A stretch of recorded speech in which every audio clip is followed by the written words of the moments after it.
Right. Well, good morning, everybody. I'm told that it is now 10:30, so we will commence our meeting. That clock up there is fast, as it was the last time we had a meeting. It's about 2 minutes fast, but it's 10:30 now. So, welcome to this meeting of Hampshire Fire and Rescue Authority. I will first of all read the broadcast statement. This meeting is being recorded for broadcast on the authority's website and will be available for repeated viewing. The press and members of the public are also permitted to film and broadcast this meeting. Those remaining at the meeting are consenting to being filmed and recorded, and to the possible use of those images and recordings for broadcast purposes. I understand there will be a fire alarm test this morning at around 11:30, which will last about a minute, and we will remain here during that time unless advised otherwise. Microphones before us are available for use. I'm constantly saying, can you hear me? I know. So make sure that you pull the microphone into yourself and press the button when you wish to speak. So, first of all, a very warm welcome to Councillor Dave Stewart from the Isle of Wight. Delighted to see you here, Dave. I will be explaining later in the meeting why Dave has joined us today. I have apologies from our Chief Officer, Neil Odin, who is away on a leadership training event, I think it is, isn't it? The new National Leadership Programme. Yes. And welcome to Steve Apter, the Deputy Chief, who's here in Neil's place. I have apologies from Michael Lane, and we also have apologies. I believe you've received apologies, Roger. Did you? Do you want to just record that? I've received apologies from Jason Fazakali. Unfortunately, he's not very well. He's got the flu and a cold, so I'm sure that none of us would want him here anyway, with that to pass it around for Christmas. Thank you for that. So are there any... do we have any other apologies? Is there anybody else that should be present at this meeting? Have we got everybody else here? Okay. Right, thank you for that then. So moving to item 2, declarations of interest. I will read it as it is, acknowledging this is a public meeting. To enable members to disclose to the meeting any disclosable pecuniary interest they may have in any matter on the agenda for the meeting, where that interest is not already entered in the authority's register of interest, and any other pecuniary or non-pecuniary interest in any such matter that members may wish to disclose. So, well, speak now if there is something, or if later agenda item, well, please indicate your declaration at that time. Right, so now we move then to item 3. Please turn to page 5 on your agenda. This is the minutes of our meeting that was held here in this room on Wednesday, 25th of September. So we will just take those for accuracy first of all. Page 1, 2, 3, 4, 5, and page 6.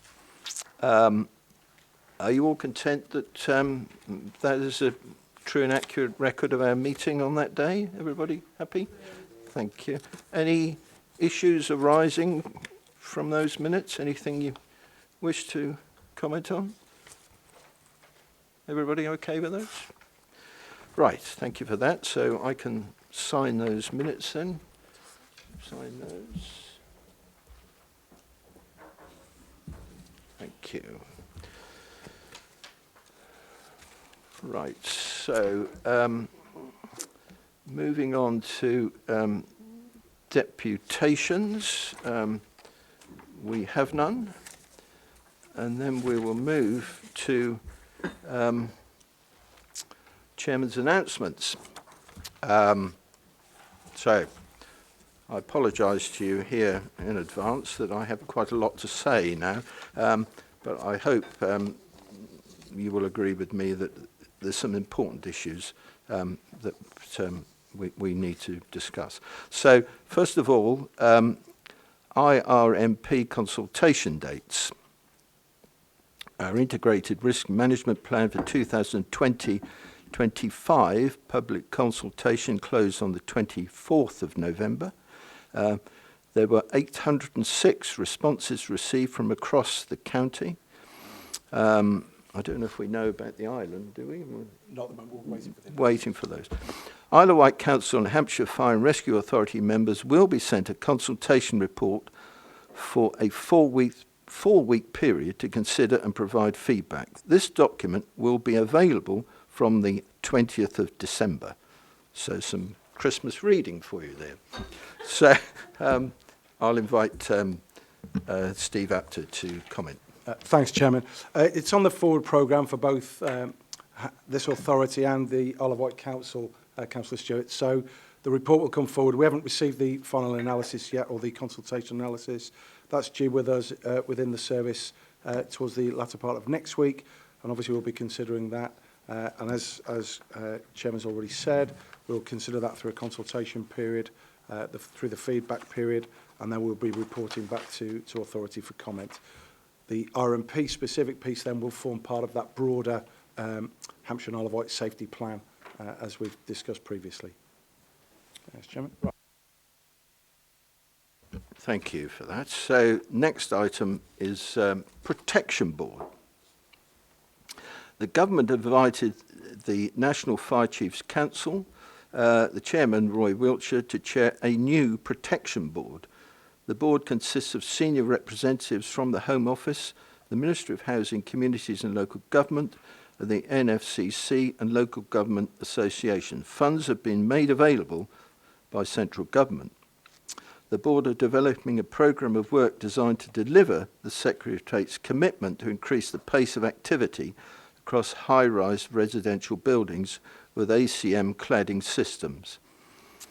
Hampshire Fire and Rescue Service have engaged in the work of the Protection Board to help make buildings in Hampshire safer.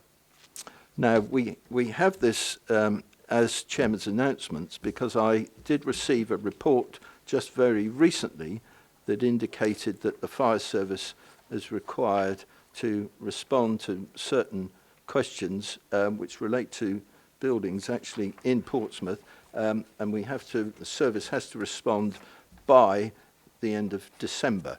So and I'm sure you'll agree with me, members, that it was important that you as members of the authority were aware of that, and we have that on record that we have received this report and the service is dealing with it. So I'll invite Stu Adamson to comment further on that. Over to you, Stu. Thank you. Morning, members. So the work of the Fire Protection Board, chaired by the chairman of the NFCC, is quite important for us around these high-rise residential buildings. So there's a number of actions that we, as a service, are continuing to take, not just as a result of the Protection Board formation, but as a result of our work in fire protection. So firstly, around gaining intelligence for these buildings. So that is identifying the responsible person, working with the responsible person to identify all of the risks and where, in fact, these buildings are. Secondly, around inspections. So we've engaged with our local authority colleagues to do joint inspections so that we're using both the Fire Safety Order and the Housing Act to look through and audit these buildings where we can. And that will help us to identify and ascertain some of the risks that the responsible person will then mitigate, and we continue to advise them and work with the responsible persons to help them make their buildings safe. And then finally is that the engagement with the Protection Board itself. So they're advising us on some guidance and advice. They're also seeking our views around consultation around some technical aspects, and we continue to engage with them. So there's a number of activities that are ongoing throughout there. Right. Thank you for that, Stu. Members, this is a very important issue. So at this stage, I'm happy for you to for us to have some questions, if you'd like that at this stage. Yes, Roger.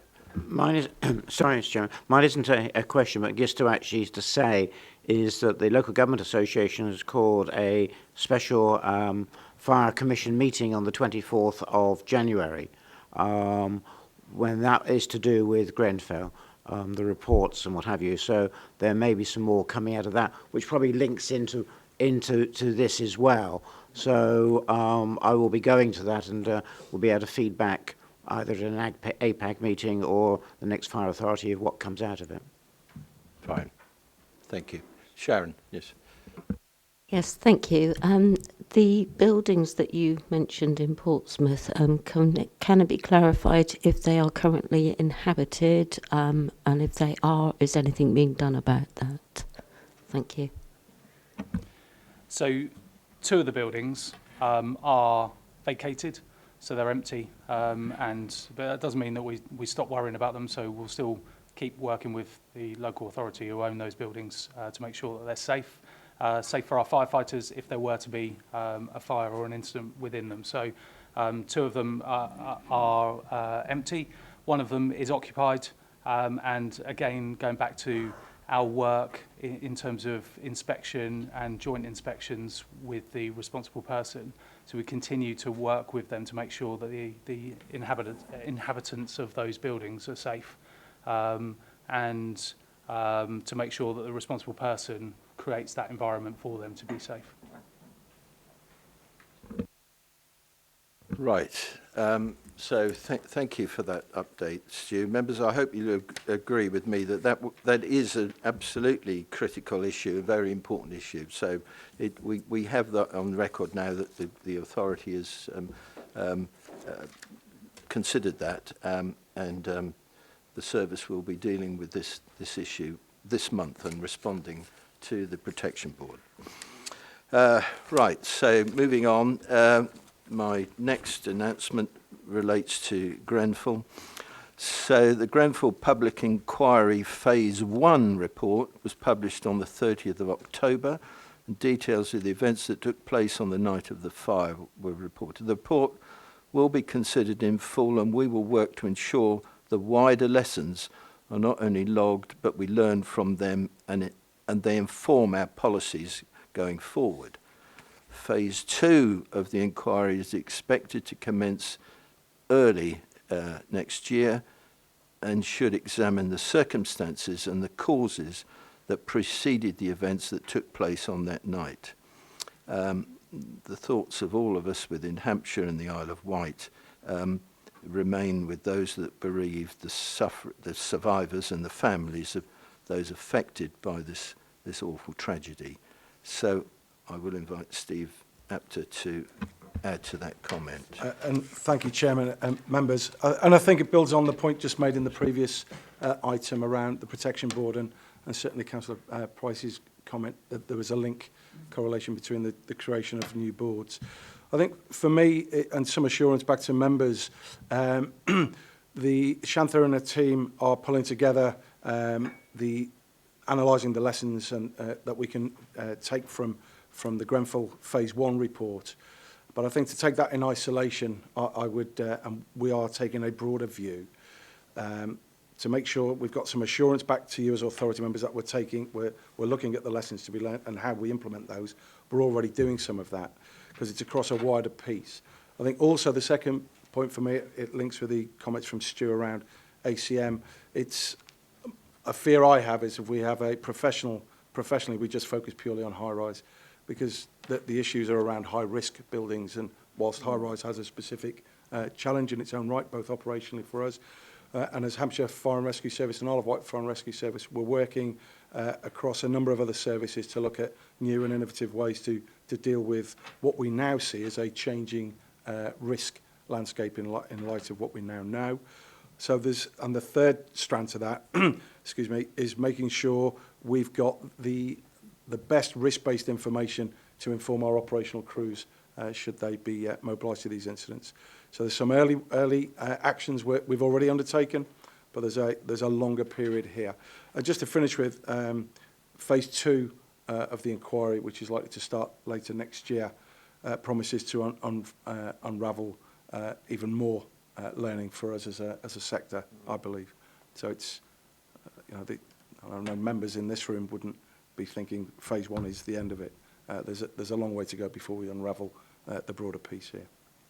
Thank you, Chairman. Right, thank you for that, Steve.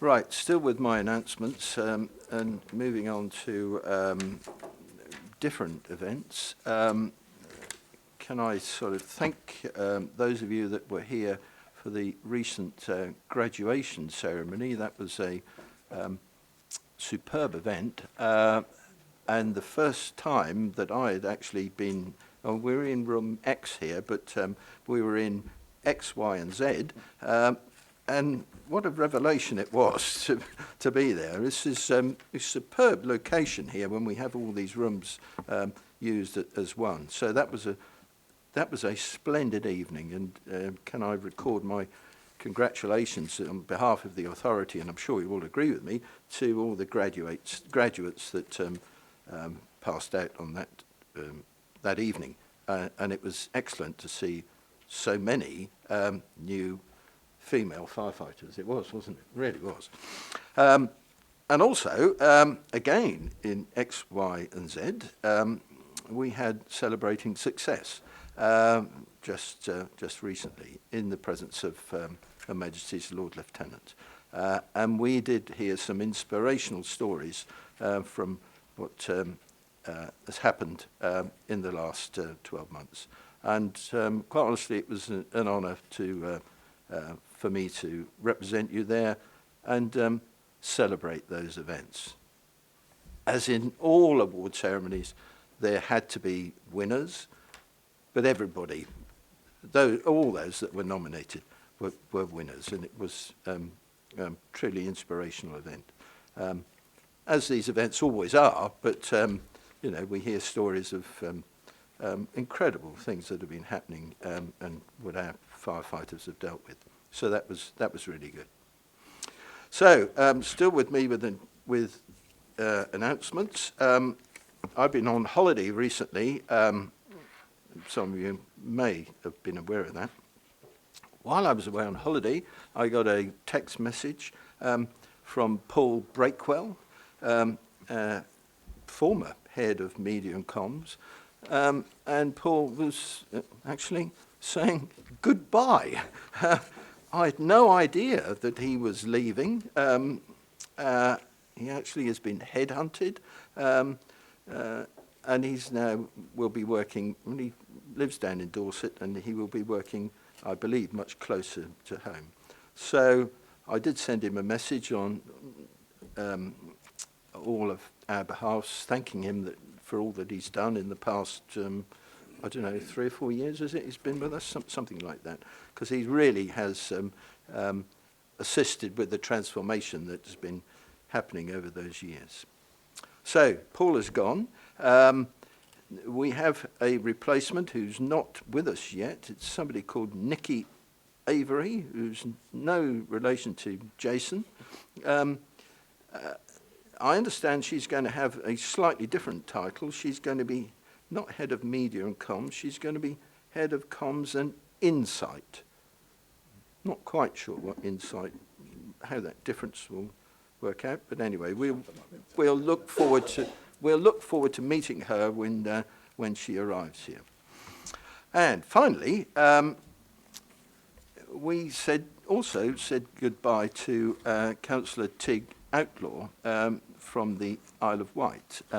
Some of you will know that he stepped down from his position as a cabinet member for community safety and public protection on the island.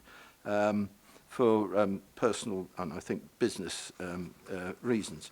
And I think you'd all agree with me that we really like to really thank Tig for all his hard work and support that he's given us as we move forward towards the new combined authority that will cover Hampshire and the Isle of Wight.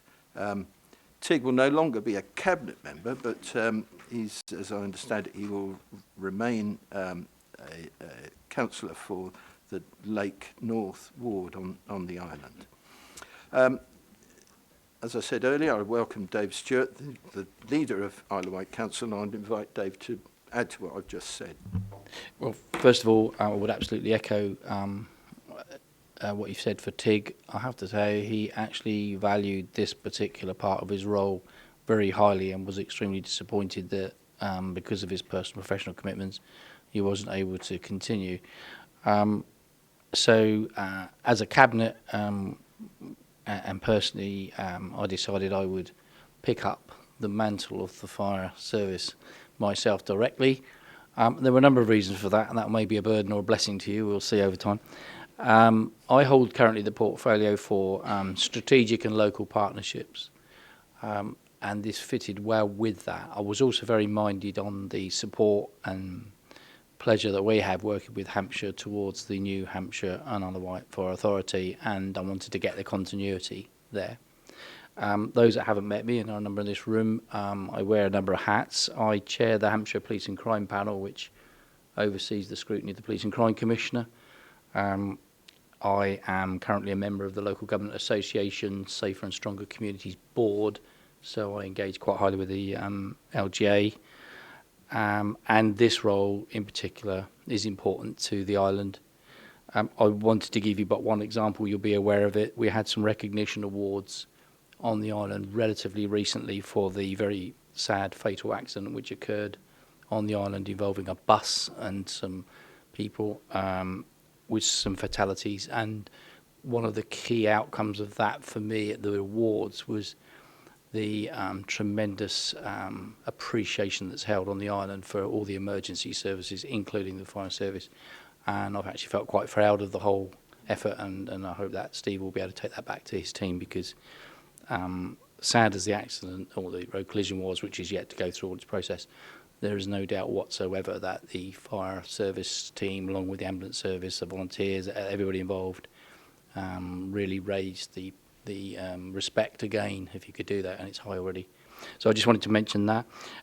What's my immediate plans? I'm planning a local station visit to Newport with the station manager through Steve, just to let people know that I exist and that we do care about them. You know, it's easy to forget the front end. I'm attending as an event on Friday, linked with the local resilience forum at Winchester, I think it is. So I'm coming up there with the chief exec, and I'm planning to engage with Steve very shortly, just to get myself familiar with the critical kind of issues that may or may not be there. So I suppose I want to conclude by saying that, you know, this will have my utmost support, diary management committee, as always. But I feel personally pleased to have the opportunity. Some of you will know I've got 31 years experience with Hampshire Constabulary in the police world, so I'm more comfortable in this environment than some. And like most of the residents in Hampshire and the Isle of Wight, I think we're pretty proud of our fire service. So hopefully I can take that into the agenda. Thank you, Chair. Well, thank you for that, Dave. Perhaps I should have said at the outset that we've always regarded Tig as very much part of the meeting, and you also. So, if there are any comments or any question you wish to ask, please, feel free to sort of indicate and take part in our meeting. Right. And I think Steve Apton wanted to add just something there also. Just on behalf of all of us as officers, welcome Councillor Stewart's the continuity in particular in terms of we're at quite a critical point around the combination around the CFA project, and I know the team are really pleased that there's somebody at the helm, obviously as the leader of the council. And apart from 31 years as a cop, I think you bring a lot to the table, Councillor Stewart. I would agree entirely with what you just said there. So we look forward to you taking part. So, okay, you'll be delighted to know I've finished my announcements. So we now move on to member development. And I'd just like to acknowledge that we, most of us, I think, took part in an away day, which was not actually away. It was here in this room X, but it was an opportunity for us to have some training and take part in discussion about the way forward. So that was on the 1st of October. Hopefully when we have another away day, we will be able to go away somewhere, because I think that that is more beneficial to us. More recently, again in this room X, there was an LGA oversight and performance event run by the LGA. That was on the 26th of November. Personally, I found that a really insightful and interesting occasion. There are a number of issues that those of us that were here noted. One of the things that came up in relation to the inspection, they said, the facilitators said, keep a close eye on the website, because your inspection teams do. They look at it very critically and very carefully. So that is something for us to consider going forward. So I think it will be useful if we can find a date for all of us to come together as an authority informally to discuss issues that those of us that were at that session, to discuss those issues that arose. So I'll just invite others who were there to comment. Roger, you want to add?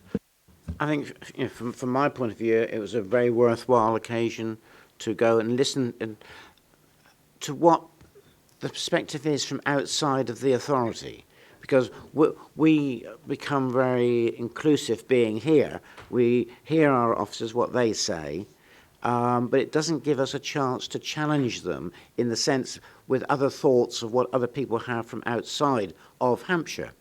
And listening to people outside of Hampshire certainly, I think, brought ideas to us, which I think that, and there's one particular one, I'm not going to mention what it is, but the chairman and myself have discussed, which we picked up, and there will certainly, I think, will be some questions to be asked and sort of to understand what happens in that particular case. So I think it was a very worthwhile conference to go to, and particularly as it was here as well. So I think that what we should be doing as an authority or as a service as well is looking at all the different conferences that do come up, which are run by the LGA, and there are quite a number, and I think the service now gets them and can circulate them to members, and where they are applicable, for members to try and go to them, because they are very good learning exercises to see what others do, and then bring some of those ideas back here and see where we can improve even better. I would agree with that. Did you want to add anything, John? Well, of course, we used to have, in the old days, when we had a much bigger board, I can use that expression, when we had about 35 councillors, we actually had a proper oversight committee. And in those days, oversight was done pretty well. When the numbers were reduced to the number we've got now, it's not possible to have a particular committee dealing with scrutiny and oversight. But all of us, certainly on Hampshire County Council, most of us are either members of the Cabinet or on a scrutiny committee of some sort. So we're constantly improving our scrutiny skills, which I hope that we do bring to this board when questions are required. And I do agree with you, Chairman. I think it's a great idea that we have a look at what came up that day on the 26th, and we might well look at it. Refreshing one's mind on scrutiny is no bad thing. Yeah, I thought it was excellent. I I mean, it's very good to spend a day in a place like this and actually learn something. Yeah. And I learned an awful lot. And it was very, also, I think it's nice to be reassured that we are doing quite a lot right. Because some of the workshops we did, you know, and the question was, well, how would you set about this? We just think about what we do already, and that seemed to gain great favour in the answers. So, yeah, good. So one of the things that was apparent to me was that you know, we like to think that well, we are a political organisation, but we try and put politics over there and deal with issues of keeping our residents safe, and that shouldn't be political. But it seemed to be apparent to me that not all authorities enjoy that luxury. And elsewhere in the country, there seems to be real challenge, not necessarily to the fire service, wherever it may be, but to the authority itself, from within itself. And I'm so pleased that we don't have that issue here. So, as I said, we will seek to find a time, and I think it will be really useful for us to do that, given that we know we've got to look carefully at our action plan from as a result of the last inspection, and we've got another inspection coming up sometime next year. So, and the inspectors have said they're unsure about the governance situation, although they have said they will only inspect from a governance perspective if there's a need to do so.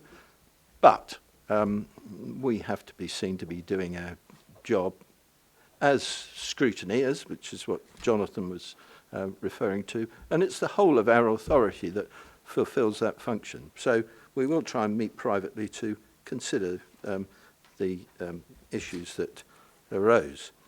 Right, Chairman, so... on that particular point, is there a case of actually adding that discussion onto the next APAG meeting? Because we will all have APAG dates in our diary. Trying to fix another date for everybody to attend often becomes very difficult. And I think to extend an APAG meeting by an extra hour to have that discussion probably would be much better, because we're already there. That's actually a valid point, because we will be there. And yes, you say, well, I'm saying about a separate meeting, and you rightly say, well, you know, we're all busy with various meetings. So, okay, we'll investigate that and see what we can do there. Right, thank you for that. So, still with member development, anybody got anything else that they wish to indicate that they've done recently? Yes, sorry, who was first here? Were you first, Rillian? Not recent, but I plan to go to the Prince's Trust meeting on the 19th of December. Right, in okay. Basingstoke. Thank you, thank you. Jeff, yes? Chairman, thank you. This is a little bit outside of what we were talking about, but it does have, to my view, considerable relevance. Last weekend was a dreadful killing on the bridge. 2 people killed by somebody without a good reason, as far as I can understand and see. It just happened. I wonder what trade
Right, okay. I'm aware that there are further upgrades to this building plan, but they haven't actually happened yet. So I'll invite. In terms of the building, I'll bring Matt in, but just prior to that, specifically on the training, without going into too much detail. So there was two issues. You're absolutely right. The tragedy on London Bridge. So I can give some assurance. So all fire service personnel have awareness around identifying and taking certain actions in the event of they are at an incident. So, for example, Westminster Bridge, the crews there mobilised to a car crash, and what unfolded was obviously a very different incident. So our crews have got training in terms of being aware and alive to those issues. We also have nationally capabilities that are available to be deployed should certain events such as London Bridge happen closer to home. So training is continuously ongoing around the awareness of those kinds of incidents. That's the specifics around terrorism incidents. In terms of the safety of our crews, absolutely paramount, and we're really lucky across Hampshire and the Isle of Wight. Our crews generally are in safer places, but we do know of incidences. There's only incidences quite recently across the border where some of our crews come under verbal and physical attack. So again, they are reported, and we can take action if we see some specific risks. So very much a local issue, but it's one I think it may well be worth on a private session another time to bring a briefing back to members around exactly what we do across Hampshire and the Isle of Wight for certain higher level and higher threat incident types, if that's helpful. But I think it's useful to bring something back under exempt from the public disclosure. In terms of the buildings, I'll bring Matt in if that's okay. Yes, thank you, members, for the question. In terms of the physical building improvements, some additional security enhancements are being made to this site. So our security physically is always under review, and for various different changes in nature of the building, and clearly, as you've articulated, change in terms of sort of the threat environment nationally. There's a decision been made to take additional security enhancements here, which will include car park controls, so barriers and other access control features on the car park, improved perimeter, so the fencing upgrades across the site. I think in terms of the specific comment you made around reception in particular, so yeah, it's always a balance on this site between us being a public, so it's a public reception for both the constabulary and the fire service, so it deals with inquiries from the public as various local sort of front houses, front of shops sort of opportunities have closed over the years. But equally a secure site for the headquarters of both organisations as well. So there are, although the front doors are open, internal doors and throughout the building are also on access control, as you will know, and there are holding perimeters built into the design of the site. Equally, the receptions teams have thorough training, so they're trained on how to deal with confrontational people or difficult situations in terms of reception, and are supported equally by police colleagues that are in the building as well. So there's quite a collaborative sort of way in which that's sort of managed. So that's positive. I think in terms of next year, you'll see some of those improvements be rolled out, and we'll have more information for members as we get closer to that. But at the minute, those works are being sort of going through tender and procurement and things like that to start to be enhanced. So hopefully that sort of reassures that in the current situation, there's training and there are security in place, but going forward, that will be tightened up and improved. Right. Thank you. Thank you for that, Matt. Right, so who else was going to ask it? So,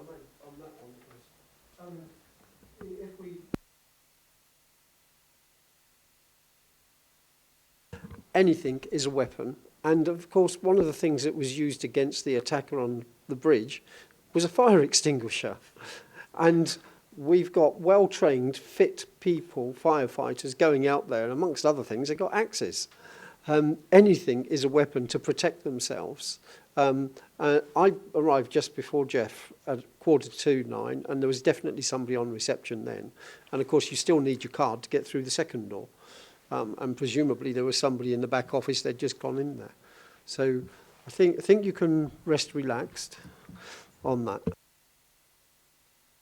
So just on that, our car park is round the back here. So I never come through the front door now. I just use my pass and I come through the back door, which you can all do. So are you parking? No, I'm not a tradesman. I go to the front, Mr. Chairman. Well, I've learnt something today. right, okay, but you have allocated parking at the back, around the rear of the building. Oh, well, okay, all right then.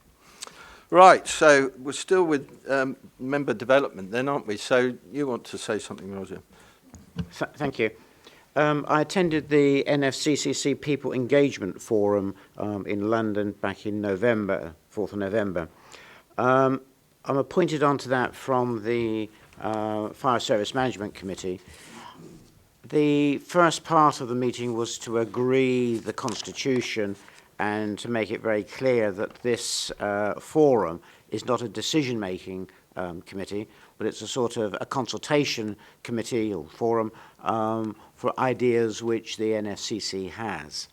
One of the things which came out of it during discussion, which I think is quite interesting, is that there's a leadership board of 7 fire chiefs, and they're looking at providing sort of tools and products and services which the individual services can log on to and then pick from the menu of where they want to use them or see if there's a better way of what they can bring to their own service.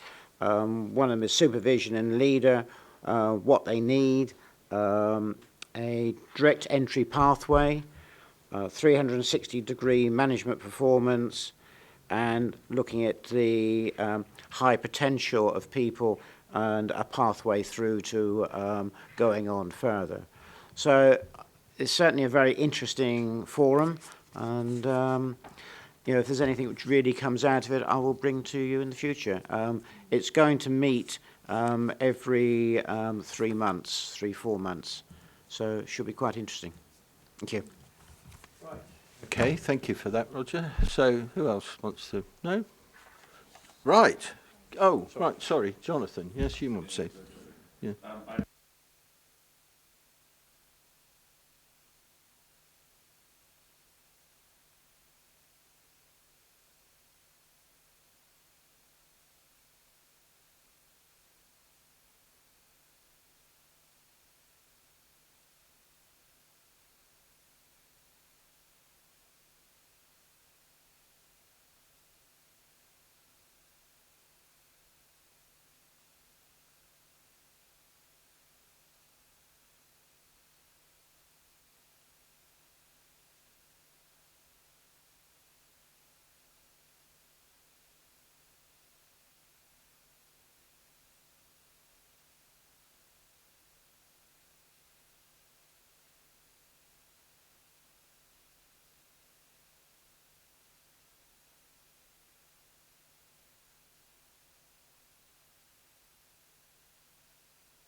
Yes, thank you for that, Jonathan. I will be at that meeting on Friday. It's interesting what you refer to with young people, youth. I was a few weeks back now. I was at a cadet night at Gosport for the new cadet unit there. So I was with Andy Bowers and Rob Cole. And we were a forum, and we came to questions from the cadets who were, I don't know, 14, 15. And my word, it was not like for me, it was not like meeting residents. Some of the questions were really insightful. They really were. We've got some really bright young people out there. And we need to engage with that. So yeah, it's really interesting going forward. Right. So I'm pleased to say I think we've finished all my announcements and development, and now we can, at whatever time it is, move to the meeting itself.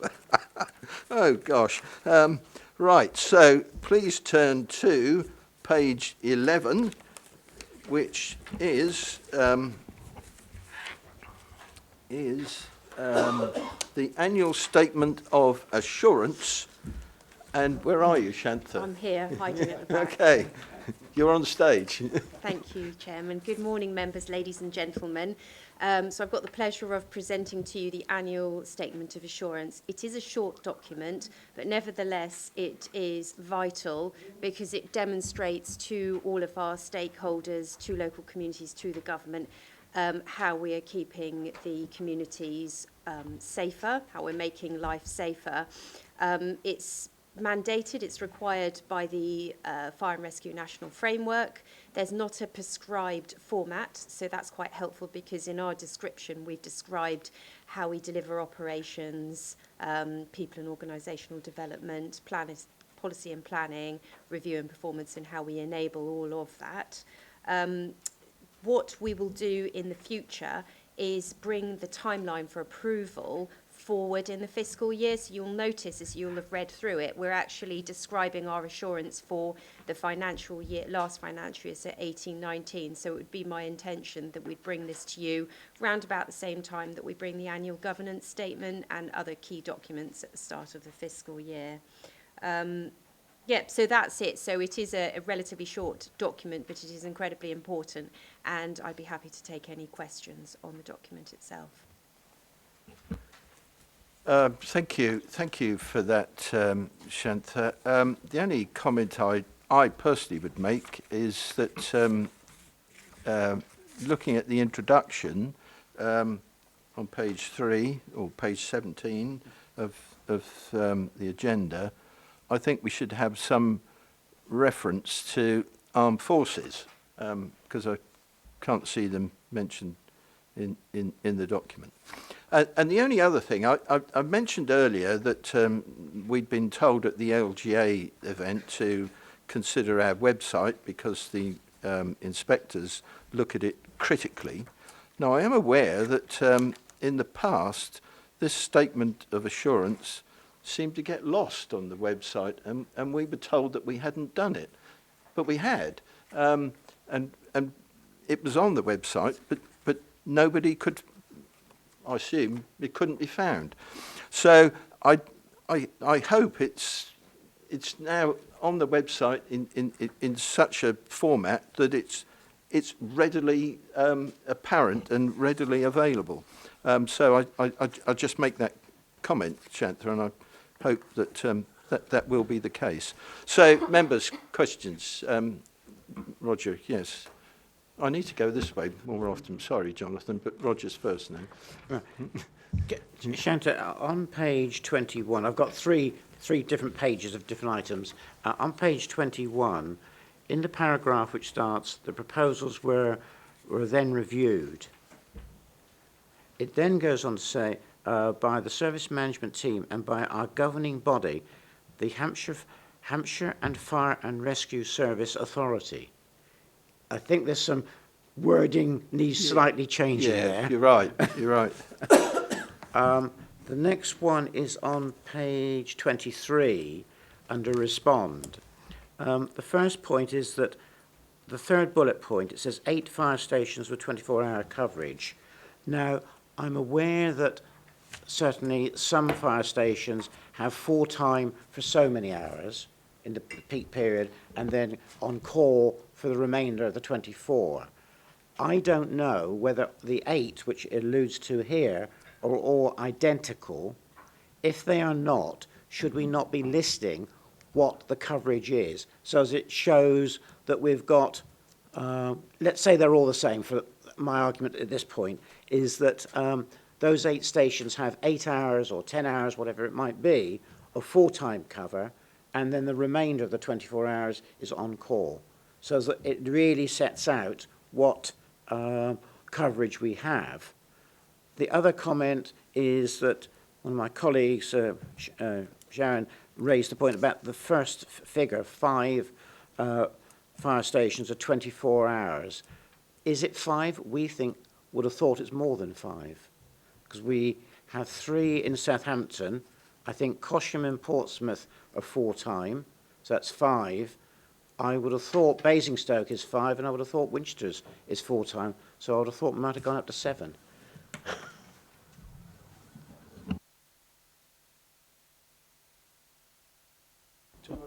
Yeah, I'm happy to just sort of explain and help clear that up. So 5 fire stations, so if I take the in order, 5 fire stations are just whole-time coverage, so they have no on-call facility. And then the other 8 have whole-time facilities, so on one appliance or on an appliance and a special, but then they are backed up with on-call facilities. So it gives you 13 stations in total, which have a whole-time commitment, but 8 of those have an on-call commitment as well as the whole-time. Does that make sense? I understand what you're saying, but by reading this, and this is a public document... Yeah, and perhaps we need to be more clear there. Really.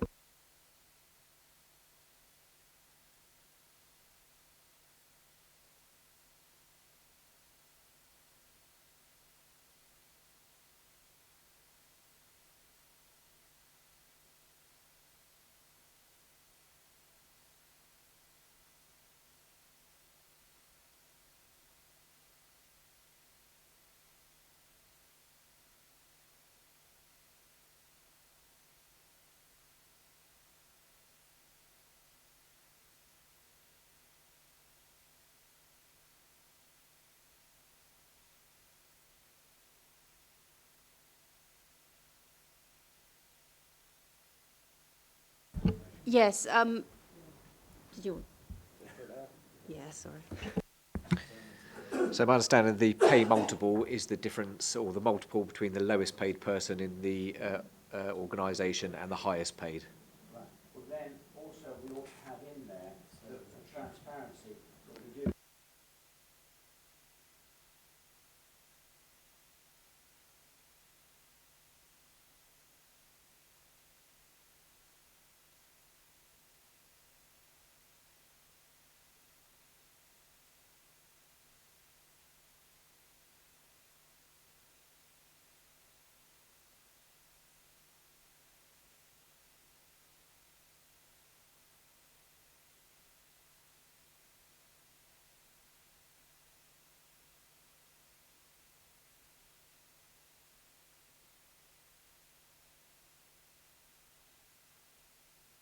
Yes, thank you, Jonathan. Who else was going to comment on this? Nobody? Right, okay. So can I take you to the recommendation on page 12 that the annual statement of assurance for 2018-19 be approved by Hampshire Fire and Rescue Authority. With amendments. All agreed? Oh, well, subject to the amendments that were mentioned. Right. Thank you. Right, we now move to item 8. Please turn to page 35. And this is Hampshire Fire and Rescue Service and United Kingdom International Search and Rescue. And this is Stu Adamson. Thank you. Thank you, Chairman. So in front of you, you've got a paper which refers to international search and rescue. So Hampshire Fire and Rescue Service has for many years had the capability and experience of deploying internationally for humanitarian crises. And the purpose of the paper really is to establish a policy position of members of the authority as to whether and if we continue to deploy when needed. So the UK government deploys when asked by overseas governments to help out through the Department for International Development, through DFID, and their search and rescue capability is made up of 15 different capabilities across the Fire and Rescue Service in the UK. And they send out a mixed team to help with these humanitarian crises, and there's some examples of how they've deployed in the past within the paper. So the teams are internationally accredited for search and rescue, and they train together periodically so that they're ready to deploy together as a mixed team. And deployments follow generally or explicitly on following a government risk assessment and following DFID advice and guidance. and in the past, in Hampshire Fire and Rescue Service has been authorised specifically by the appropriate brigade manager. The important part, there's no duty for Hampshire Fire and Rescue Service or the authority to deploy.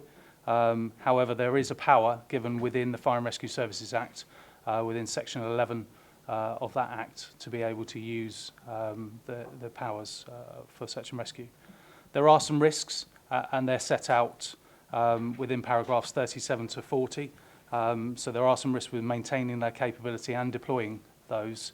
However, you can see within those paragraphs that these have been controlled suitably in the past, and I believe that that's the case for the future, and therefore that allows me to put forward the recommendations within 45 to 47, which I'd ask you to consider, please. Right. Thank you for that, Stu. Well, you've got two clear options there, members, at para 35 in the report. Anybody wishing to comment? No? Okay, so you're all content with the recommendations on page 40. I think I will read them out for the benefit of the tape. So we're all agreed that Hampshire Fire and Rescue Authority approve option A, that it continues to provide a capability for UK international search and rescue for Hampshire Fire and Rescue Service when requested to do so by Her Majesty's Government. That Hampshire Fire and Rescue Authority approve maintenance of the appropriate resources to facilitate the required capability to UKISAR.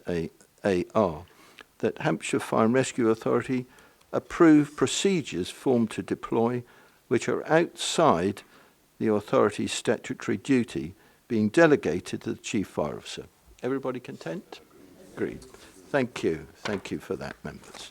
Right, so moving on swiftly now to item 9, 2020-21 budget update. I just wanted to declare an interest here with regards to items 33 to 40. I sit on the board of the trustees for local government pension scheme for Hampshire County Council. It shouldn't preclude me from being involved in this, but I think you ought to know I'm on that committee. It deals with Hampshire LGPS. Yes, it does indeed. So thank you for that, Jonathan. I will also confirm that I also am a member of Hampshire County Council's pension panel, so I will likewise declare that interest. Anybody else got anything else to say at this stage before I invite Rob Carr to present his report? No? No. My point of view, I'm technically a deputy. I've never attended a meeting of the Hampshire one, but I am a deputy. I don't think I need to declare it at all, but... Okay, right. Thank you. Right. Thank you, Chairman. Good morning, members. Just a few bits to pick out for you. So if I can take you to paragraph 9 of the report, you'll be fed up with hearing me say that effectively we are blind after the current financial year. So we have no indication of any grant or what will happen for 2021. So as you'd expect, we've just been working on forecasts for next year.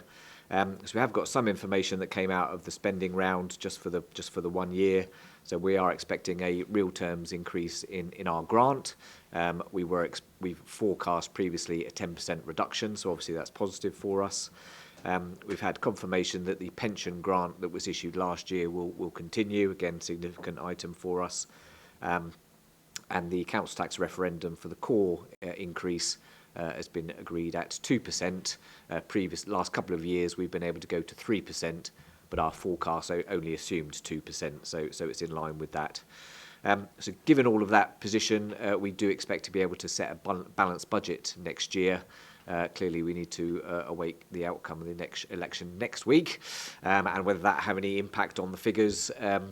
The view is that there just isn't time to do anything.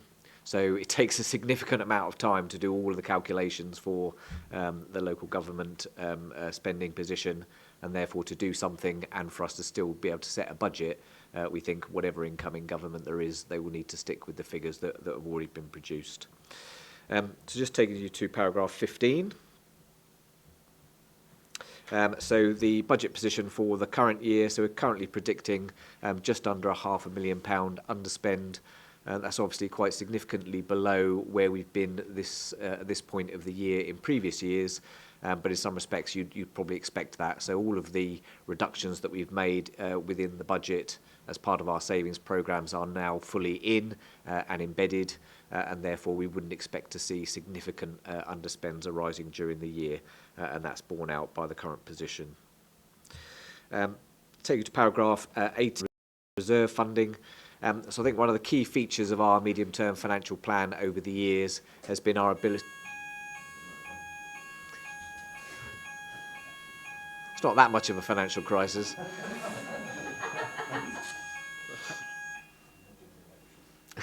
Yeah, that's what so as I've talked to you before, one of the key features of our MTFP is that over the period of austerity, what we have managed to do is to build in contributions to reserves in order to fund capital, to fund the replacement of equipment, etc.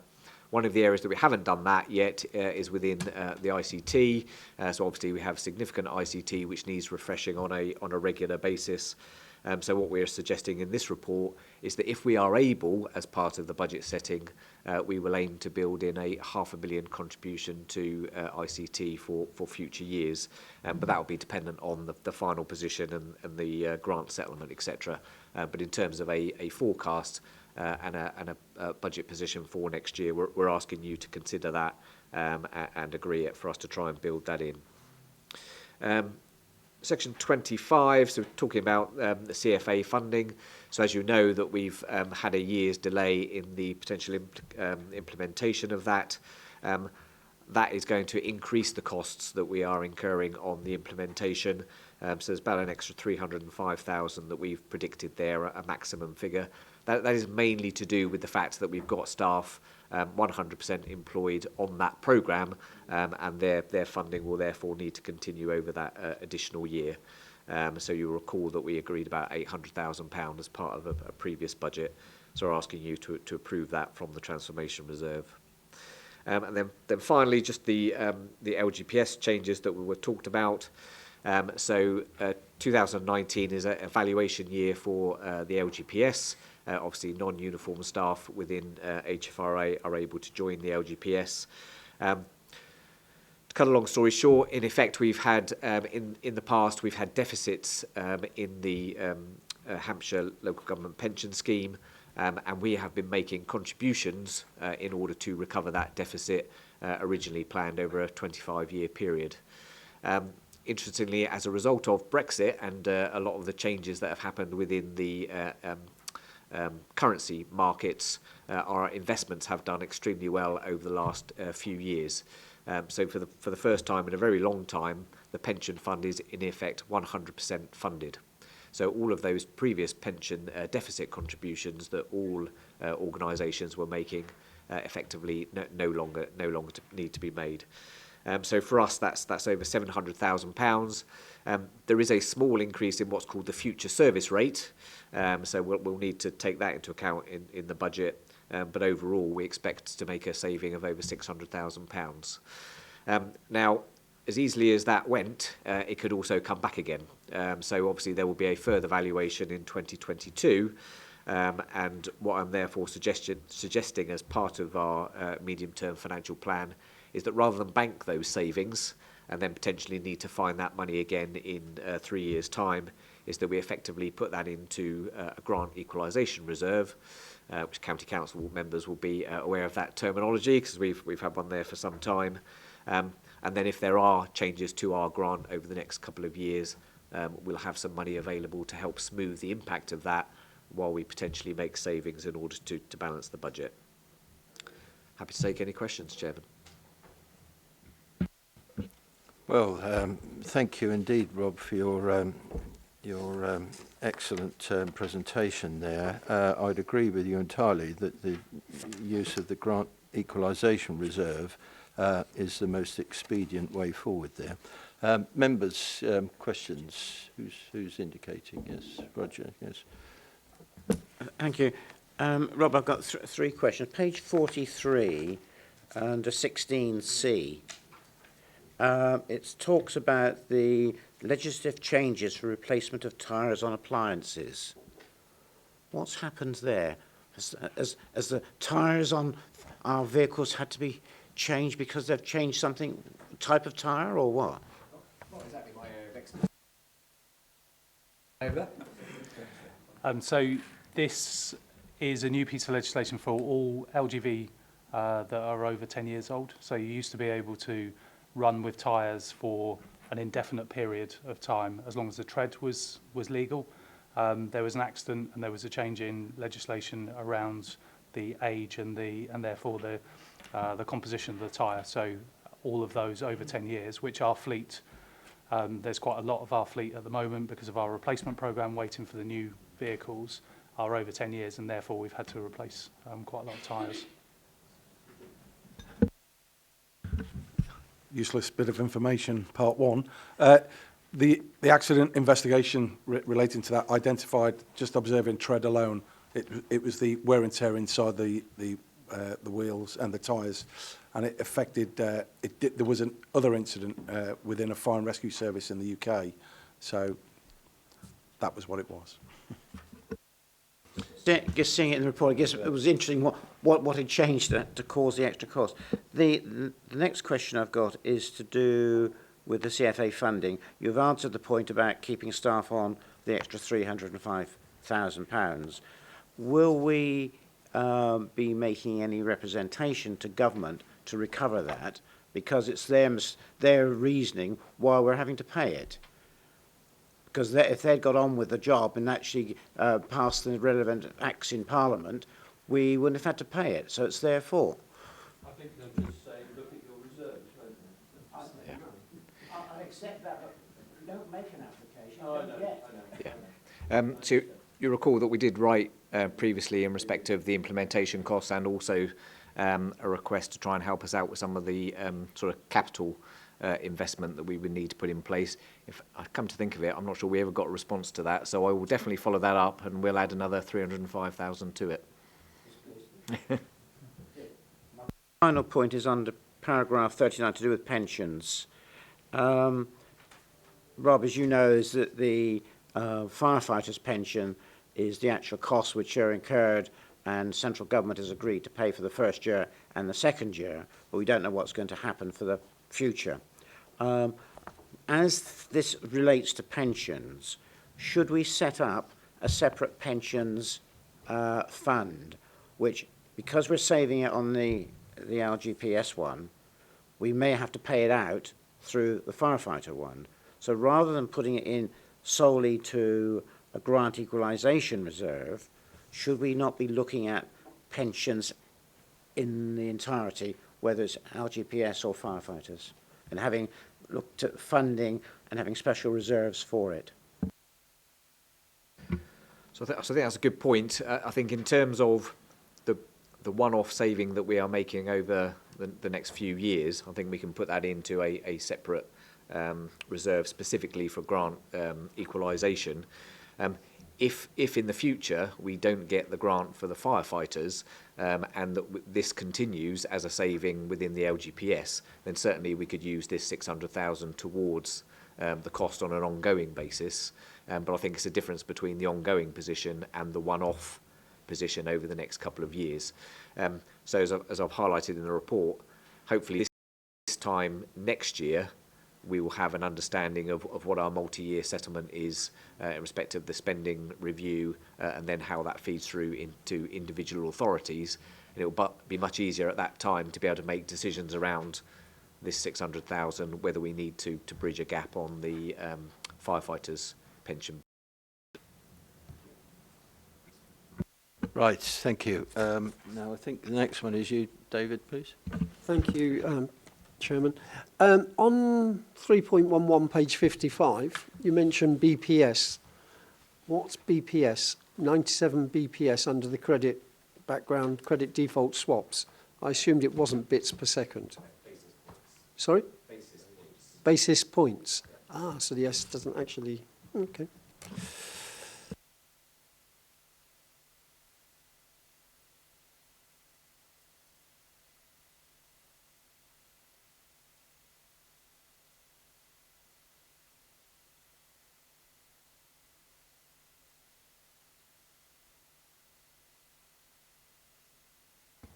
you can hear me now.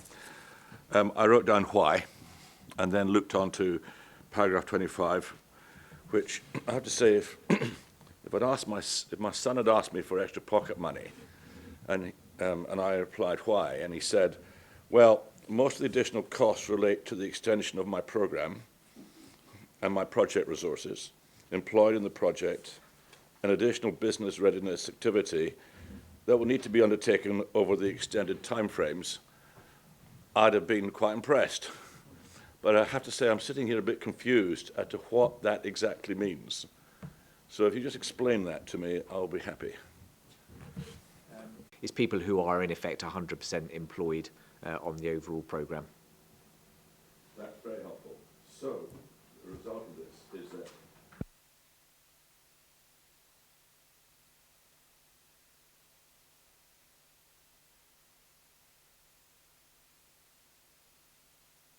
correct? That's basically it, correct? And there are quite a number of fire services across the country. I'm assuming that actually, I don't know if they're worrying about combined fire authorities. So this will just be us, I presume. Okay, right. Does the Home Secretary know that the lack of decision making is causing us this stress? That's my question. So. Sorry, go on, Rob. Yeah. So the Home Secretary has approved the combination. The issue was that wasn't done in time for all of the various, and it comes down to the finances again, to be flowed through into the settlement for 2021. So it would have been need to have made 6 months ago in order for that to have happened. So, and also the statutory instrument needs to be laid before Parliament. So it was a case of that the process that needed to happen after the Home Secretary made the decision, there wasn't enough time to get it in for April 2020. I think we got the message that the civil servants up there were engaged with other issues. So, we couldn't do anything really, could we? We just... Paul, did you want to say anything at this thing? No.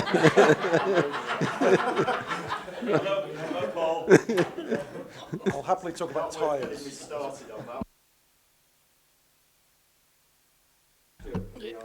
It's only an observation. What I picked up from what Rob said was that had this all gone through by April 2020, the project management would have ceased and the open programme cover would have ceased. But because it didn't, it's going to go on for another year. I'm going to be naive and ask the question. So what are they going to do in that year that wasn't already done for April?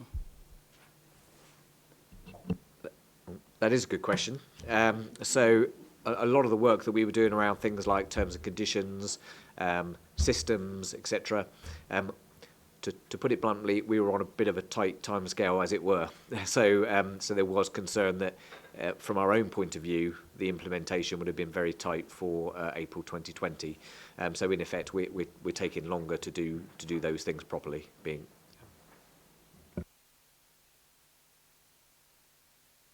Here we are. Right, members, any other points you wish to bring up? Costing us 305,000, and Dave's budget is going to be affected. So my understanding is that the overall project manager is being provided by the Isle of Wight, and effectively they're paying for his time.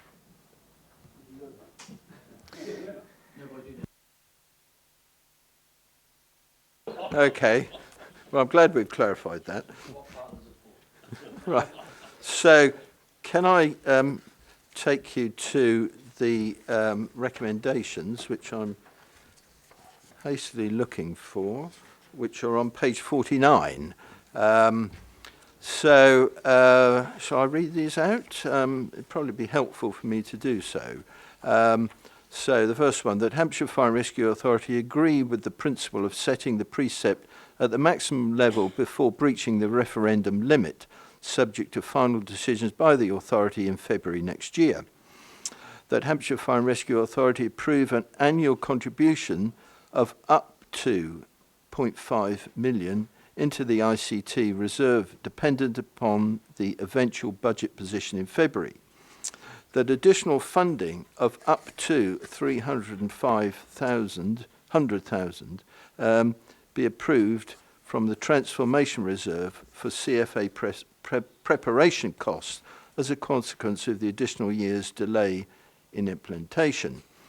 That the estimated net annual savings arising from the 2019 pension fund valuation be contributed to a new grant equalisation reserve in 2020-21 and future years, subject to review following the spending review next year.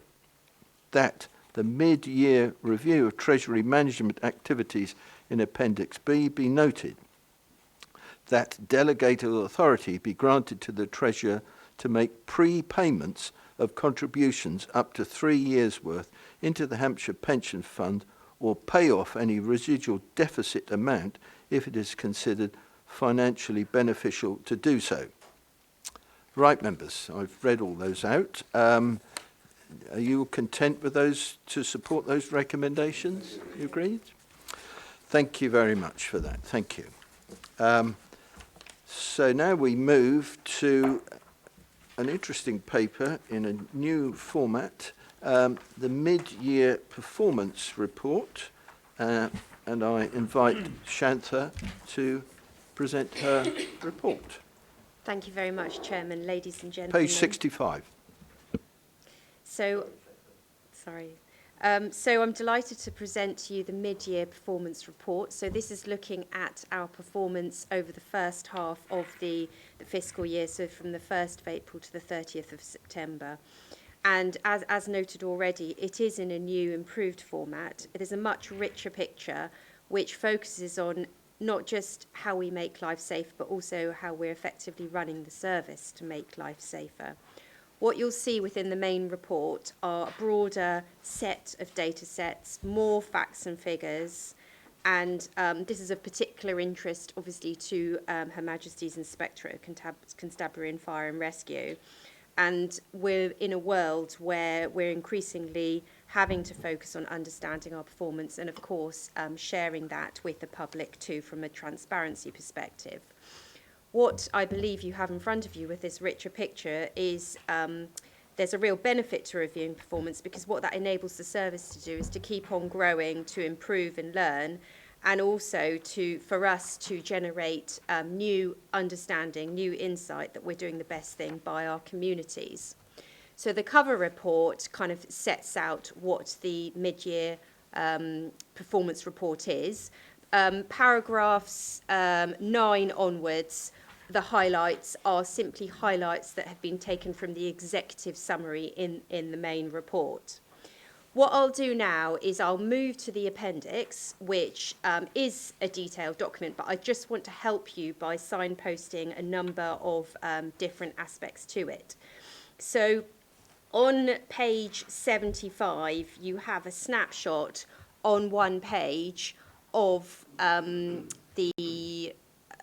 all the sort of key facts and figures. So that's in a really accessible format for not just yourselves, but obviously members of the public who will be interested in our performance. From the next 3 pages, 76 to 78 has the executive summary within that. So it has the key information and insight that you need to take away. And then what you have for the rest of the report is more detail, more understanding to underpin what's within the summary. And the final thing that I think is helpful to highlight to you is on page 83, the incident summary, and clearly that is something that you will be very interested in. In previous reports, it was presented in a table format with figures, and I think what this graphic does is really bring to life the type of incidents and number that we have been involved in. So having signposted you to those key pages, I and my other fellow officers would be happy to take any questions that you have on the report itself. Right. Thank you for that, Shantha. Can I just, the numbers page numbers are just for the purpose of our meeting today, presumably, as part of our agenda, because this appendix goes from page 4 to page 35, but we don't have those numbers. So presumably, if this is published, it will have those numbers on it, page numbers, I would hope. It will. Yeah, absolutely, Chairman. I think that to help for the purposes of the Fire Authority, we have one set of page numbers because it helps in referencing them in discussions. But of course, when this is published on our website or elsewhere it's shared, we'd ensure that there were appropriate page numbering there for members of the public to be able to understand the document. So, okay, I'll accept what you say there, but to sort of readily sort of look at a individual item, it would be helpful for it to be referenced, so we can do that, because those page 73 to whatever doesn't really, is not really helpful. Well, that is a minor point, really. So, members, a number of you have got sort of issues, questions that you wish to raise, I believe. So, who's first? Jonathan, were you first? I think. Yeah. Thank you very much, Chairman. From an intellectual point of view, it's a brilliant report. It's just not easy to read. I'll give an example. If you go to page 75, you've got the blue square people.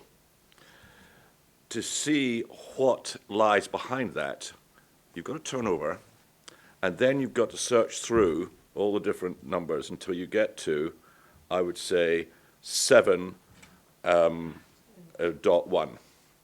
It means you've got to search for it, which is fine. You know, it just takes a bit of time. But if you wanted to drill down in every single one of them, the demand, response, finances, etc., you'd have to do the same thing.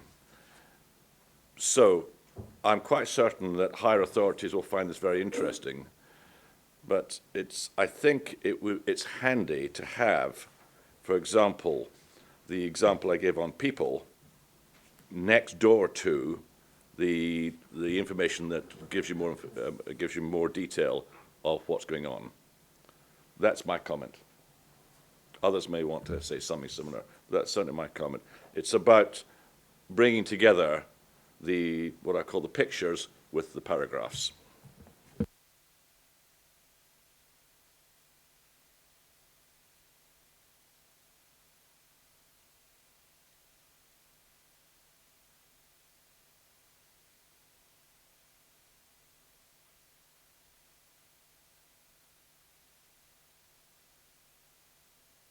I'm being told to put the microphone on. And I think it highlights that we can have some more flexibility in the on-call 4-minute call-out time, which we've been looking at, especially for non-critical incidents, so that we can actually get more on-call firefighters on call, rather than ruled out because they're 5 minutes away rather than 4. And I like these figures because they're supporting what Stu, myself and others have been looking at to try and get some changes through. You know, just highlighting that for the authority now. Right. Yes. Are you? Who's indicated? Are you finished, David? No, Dave. Oh, Dave.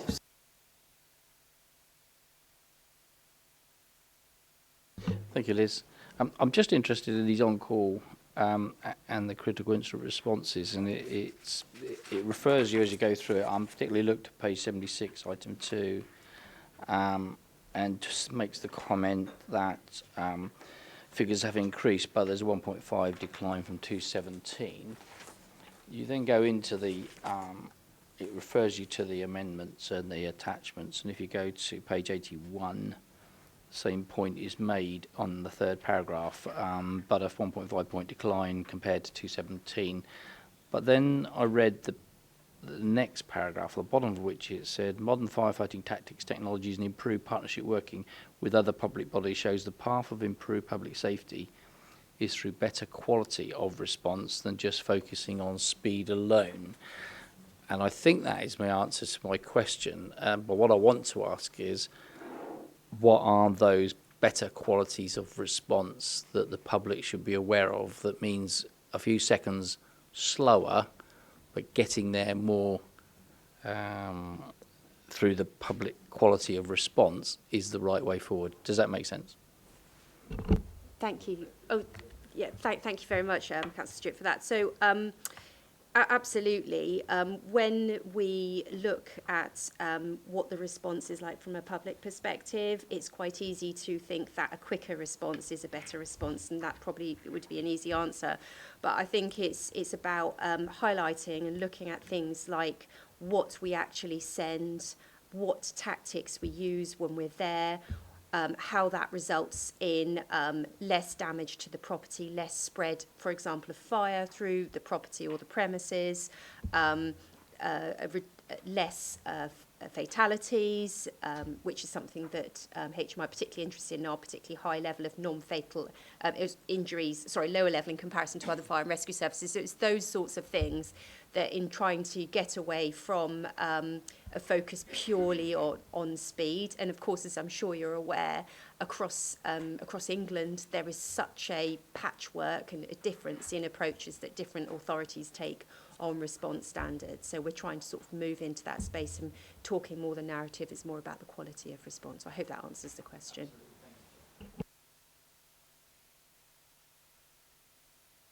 Happy? Thank you. Shanta, I do like this, but we seem to be...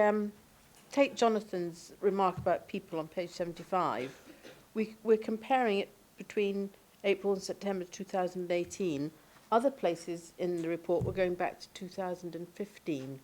If we were wanting to look at long-term trends on shifts worked due to sickness to see if it's going up year on year, we've only got it for the last year. And if in other places, like in co-responders, we're going to go back to April 2015, shouldn't we be doing a sort of the same throughout the report? Yeah, consistency, so we can look at any long-term trends that we might need to think about what we can do to address them, or what the service should be doing to address them. We really need that highlighted in a Yeah. summary, don't we? Yeah. If I can respond. Yeah. So absolutely, that's a fantastic observation, those differences. And of course, what we try to do is provide you with as much data as possible. The limitations on kind of what we're sharing is probably more down to the fact we simply don't have that data. I think that obviously the purpose of this report is to try and present the fire authority and the public with a really kind of holistic picture of what the organisation is doing. So certainly we could go away where the authority are particularly interested in performances in particular thematic areas. We could look at that. What I will say though is that with our regular submissions that we have to submit to the HMI. So it's every few months, about every quarter, we're doing data returns on our speed of response and a whole host of other measures, some of which are within this report, that that is forcing us and other fire and rescue service to have more consistency with how we're recording and how we're reporting our data.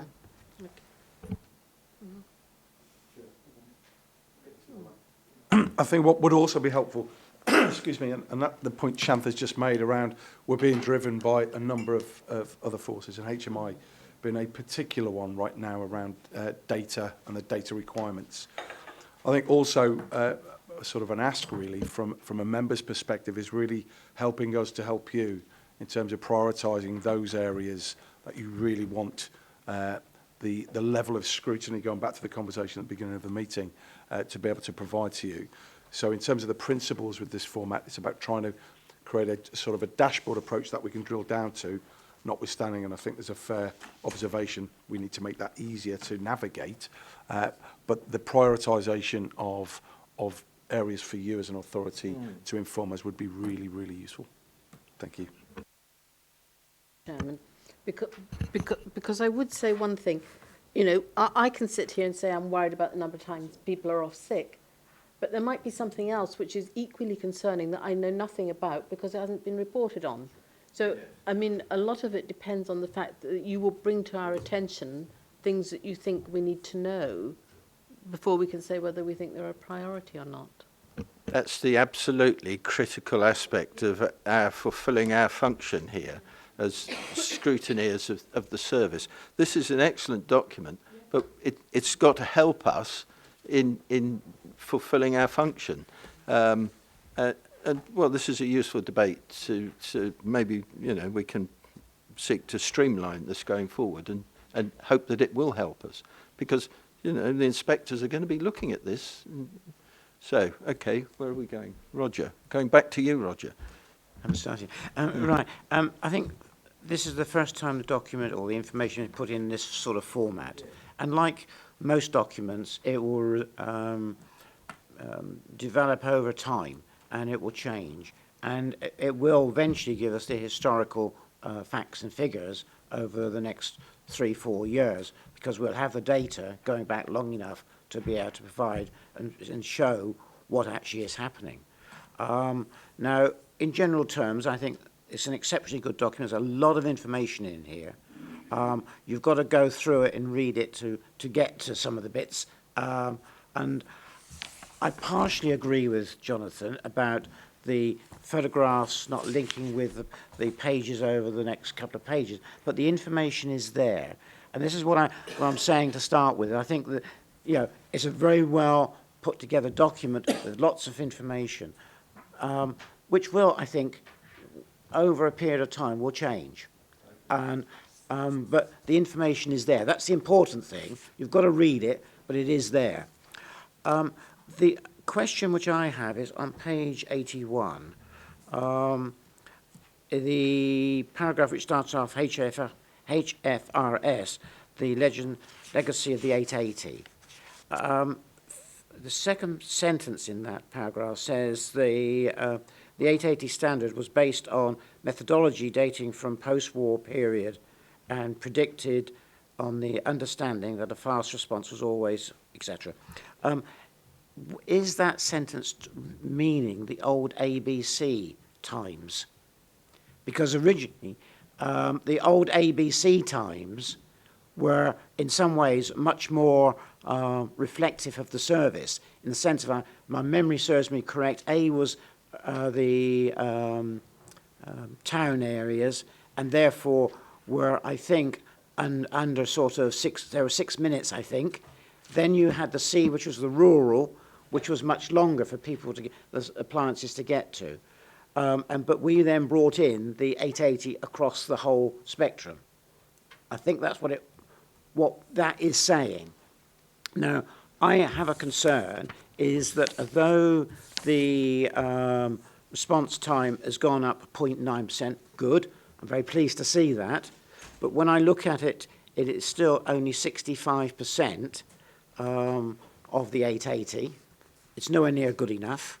And when I read that paragraph there, since we brought it in, we've never achieved it, is not good news to tell the public. We're not achieving what our own standard, our own set standard is. And we were told, and I can't remember when, probably a couple of years ago now, we were going to reach 75% when the new appliances. We've gone up 0.9%. That's not a major step forward to achieving that. So how are we going to achieve what we said we're going to achieve? So I'll start the response and I'll look across a piece, but it's certainly food for thought. So just going back to the standard, you're absolutely right, and some of us are old enough to remember the ABC and the risk reviews that took place. And the 880, you're right, we brought in 880 because we did exactly the same on the Isle of Wight, exactly the same for risk critical.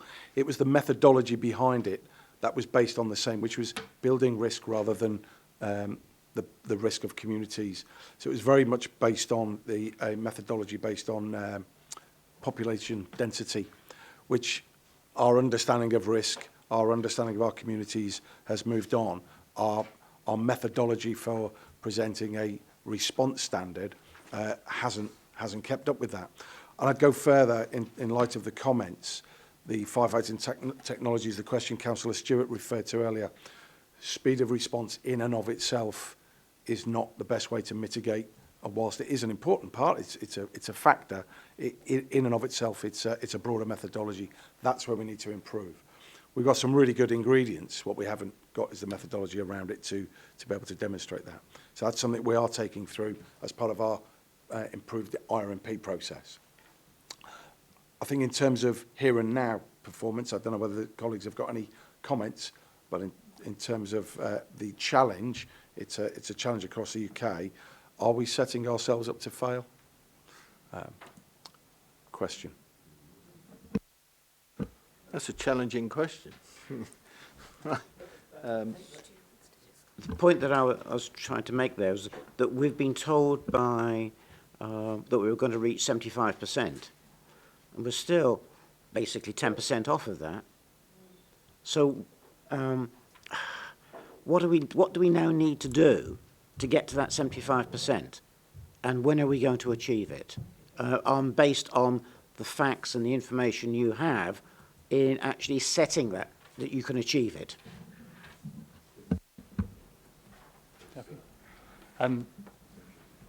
So I do.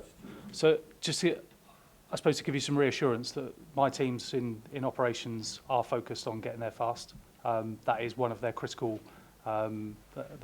aims, is to get there quick. What we're talking about here is critical response. So it's the most important calls that we go to. There's an intrinsic link between spread of data here, which obviously in the more rural areas it takes us longer, and we have on-call teams, so there's an intrinsic link there to availability and whether we have the nearest appliance available, and therefore cuts down our response time. So there is an awful lot of work that's going on, which I know that Councillor Simpson is cited on, trying to unlock and resolve some of our issues around availability and becoming more available at the times of greatest demand. So there's some work around that which will have a link to getting faster response. And then there's also understanding that spread of data. So the way in which we're reporting this is as a county-wide performance. And I think that what we probably could do, and I think that some of the discussions that we'll have through the IRMP process is how we articulate actually the response that we're giving to the public better. So at the moment we're giving it all as one, and actually that doesn't reflect the response that individuals get in different areas, and so that is a challenge for us to clump together as an average or as a collective. It doesn't tell the full picture, and I think that is a challenge for us to be able to tell that picture. But you're right, it is a standard which we've agreed to, and I can just give you the reassurance that we are doing everything that we can to improve that standard. It's not. There's a lot of other factors that we play into that, and they are a focus for us.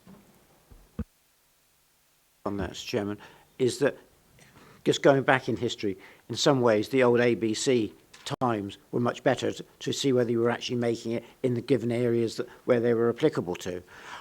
What I really am trying to push you all on is you set the 75%, not us, that you're going to achieve 75%, but you're not achieving it. So what steps are you taking to make sure that you do achieve it? And when do you estimate trying to get to that 75%? Because I thought we probably should have been there or almost there by now from when it was originally said.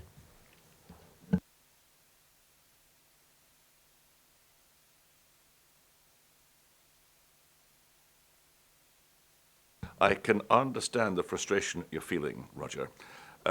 This, of course, is a performance report. It's a sort of snapshot, okay? It's not, basically, it's not what I would call a scrutiny report, which would then look into what are you boys going to do about making the improvements that are required, okay? So, I would hope that this report will be sent up to higher authority, wherever it goes, but we need to keep knowledge of this report, and number crunching or some think tanking goes on in the background, and we get a report at an APAG as to what's going on behind the scenes to answer some of your questions, Roger. I think that's the way to do it. What I don't want to see it happen is say, right, we've all agreed this, job done, on to the next item, and we've off, and it just gets dusty.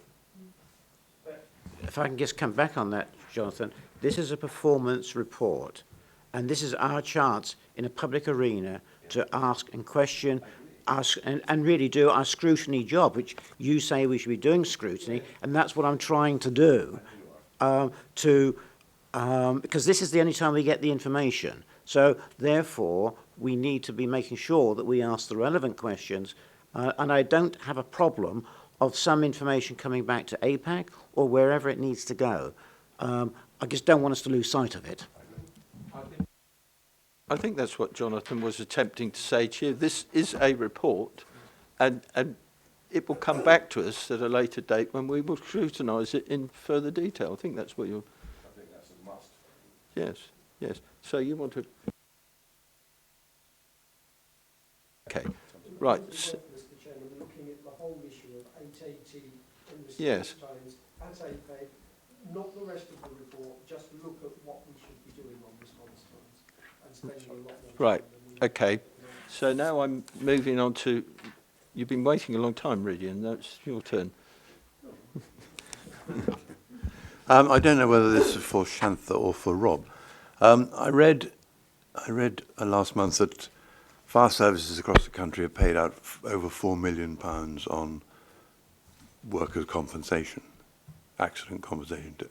How does that affect us? Do we pay out lots? Any? Yes, there are cases where, and we're starting to provide more scrutiny on those issues. You'll see within the health and safety element of performance report, we're looking at those leading and sort of indicators, which are the proactive ones. We want to see far more of the proactive reports coming through, because that helps us start to get to that culture.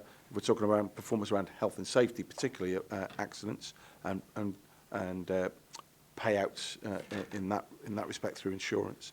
So we're looking at those kind of figures. How do we reduce that and at the same time make the workforce safer? So that's been driven as a strategic priority through the Health and Safety Strategy Board we've now developed. So absolutely got eyes on that. I can give you that assurance. In terms of the specific picture, I can't give you the details here, but it's something we are absolutely live to. There's a parallel piece there, which is from an employment law perspective, which I haven't got the information in front of me.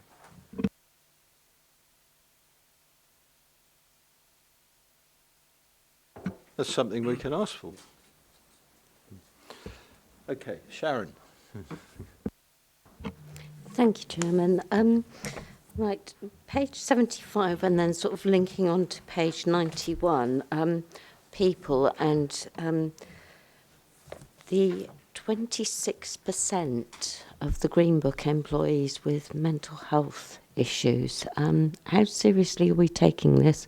What's being done, please?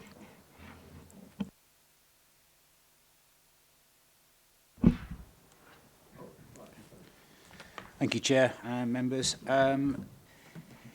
We take mental health very, very seriously in this service, and one of the real positives, I think, from this report is the fact that our staff are now comfortable and confident to report mental health issues within the service and talk about it. So I think that's a real, real positive.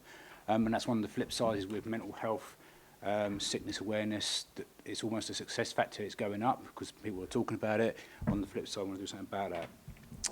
There is a correlation with that. Our employee helpline has actually seen a 50% reduction. So it's actually seen a half reduction in the actual calls there. So that would indicate that the support packages that we've got in-house are actually doing the job for our people and they're not need to resort to external support. We have mental health first aiders. The recent Chief's breakfast briefing was all about mental health and mental health provision and making it very clear that it's okay not to be okay. And we've got significant support in place for those. But the figures, did you say 26% of our Green Books or 26% of the staff that are actually unwell? Yeah. 75 in the Yep. people thing said 26% of Green Books. Sorry, 26% of Green Book sickness absence relates to mental health. Yeah, so 26% of our staff. Sorry, 26% of our staff that are off with sickness is mental health, and it's our Green Book on that. So that has seen an increase. Like I said, at the moment, that can be seen as a positive as well as a negative, that our staff are comfortable to talk about it. But I'm happy to talk to you outside, Chair, to bring up to speed on some of the things we're doing around mental health provision. Right. Any other points, members? Well, Shantha, this your report produced a very useful debate. I have a comment to make on page. Which page was it? The page where it says there were 3 fire fatalities. Was that page 70? 75. Because you'll be familiar with this Echo article, which was drawn to my attention, that refers to 7 fire fatalities. And then I'm precluded from saying too much about this because of the period that we're in, but it says, for too long, politicians have treated fire safety issues with utter indifference. Well, I think members, and I must be careful what I say, but I think you've demonstrated that that is not the case. So my question to you, Shantha, really is, how is this being published? And in fact, where is it published? Well, it says there were 3 fatalities, but as far as the local populace are concerned, certainly in Southampton, there have been 7. So how are we dealing with that? So I'll take it in 2 parts, if I may. So specifically around this report itself and the question around its publication and sharing of it, and also then around the 3 fire fatalities. So the report that you're referring to and the different figures will relate to a different period. This, as I said, is the mid-year performance report. So this is looking at the 6-month period from the 1st of April to the 30th of September of this year. In terms of the this report itself, obviously this gets put on our website and on the HCC website, so members of the public are able to access all of this information, and we routinely share these documents. Indeed, they're asked for by HMI. Fine. Thank you for that. So, well, we'll have to deal with this report in the Echo at a later date.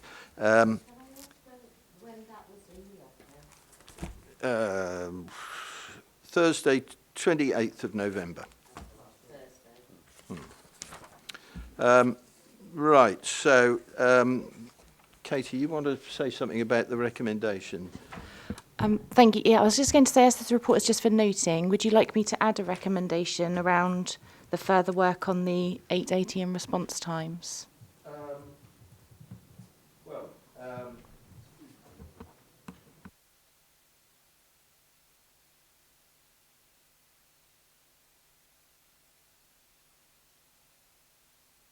I think we've had a very useful discussion about this today, and I think it's generally recognised that this is a very good report, but it needs what's the right word? It needs streamlining. It needs some further work, perhaps, to make it more user friendly. Yes.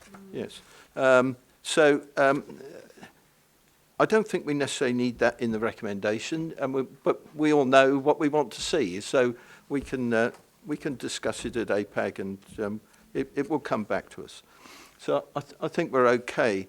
Thank you, Katie. So can I take you to the recommendation on page 69, and I'll read it, that Hampshire Fire and Rescue Authority notes the performance detailed in Appendix A, well, it is in the mid-year performance report, and welcomes the revised structure and focus of the report, which will continue to be refined moving forward, which is exactly what I said, didn't I? So are you content with that? Thank you. So, as I said, that was a very important and useful discussion there. So, right, we now move over to you, Roger, please.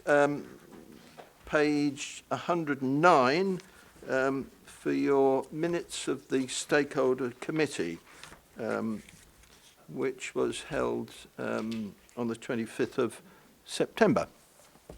Thank you. I will formally present the minutes of the 25th of September and quite happy to answer any questions if there are any. Right. Any questions?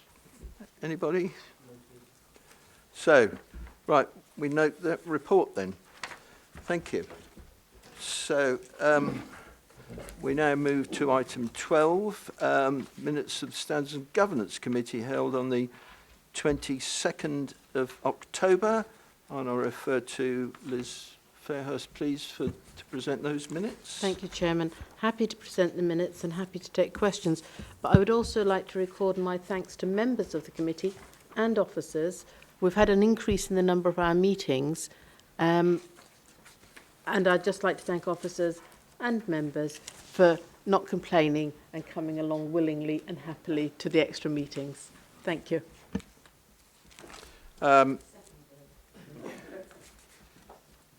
Yes, there was clearly issues arising that warranted extra meetings. Yes, so Absolutely, we needed to have the meetings. It was just the lack of the willingness of members to appear that I was saying thank you for. yes. So everybody's content to accept those minutes, are they? Yeah. Fine. Thank you very much. So I now turn myself off there. I now move to item 13, which is to exclude the press and public, and we you all agree. Thank you. So we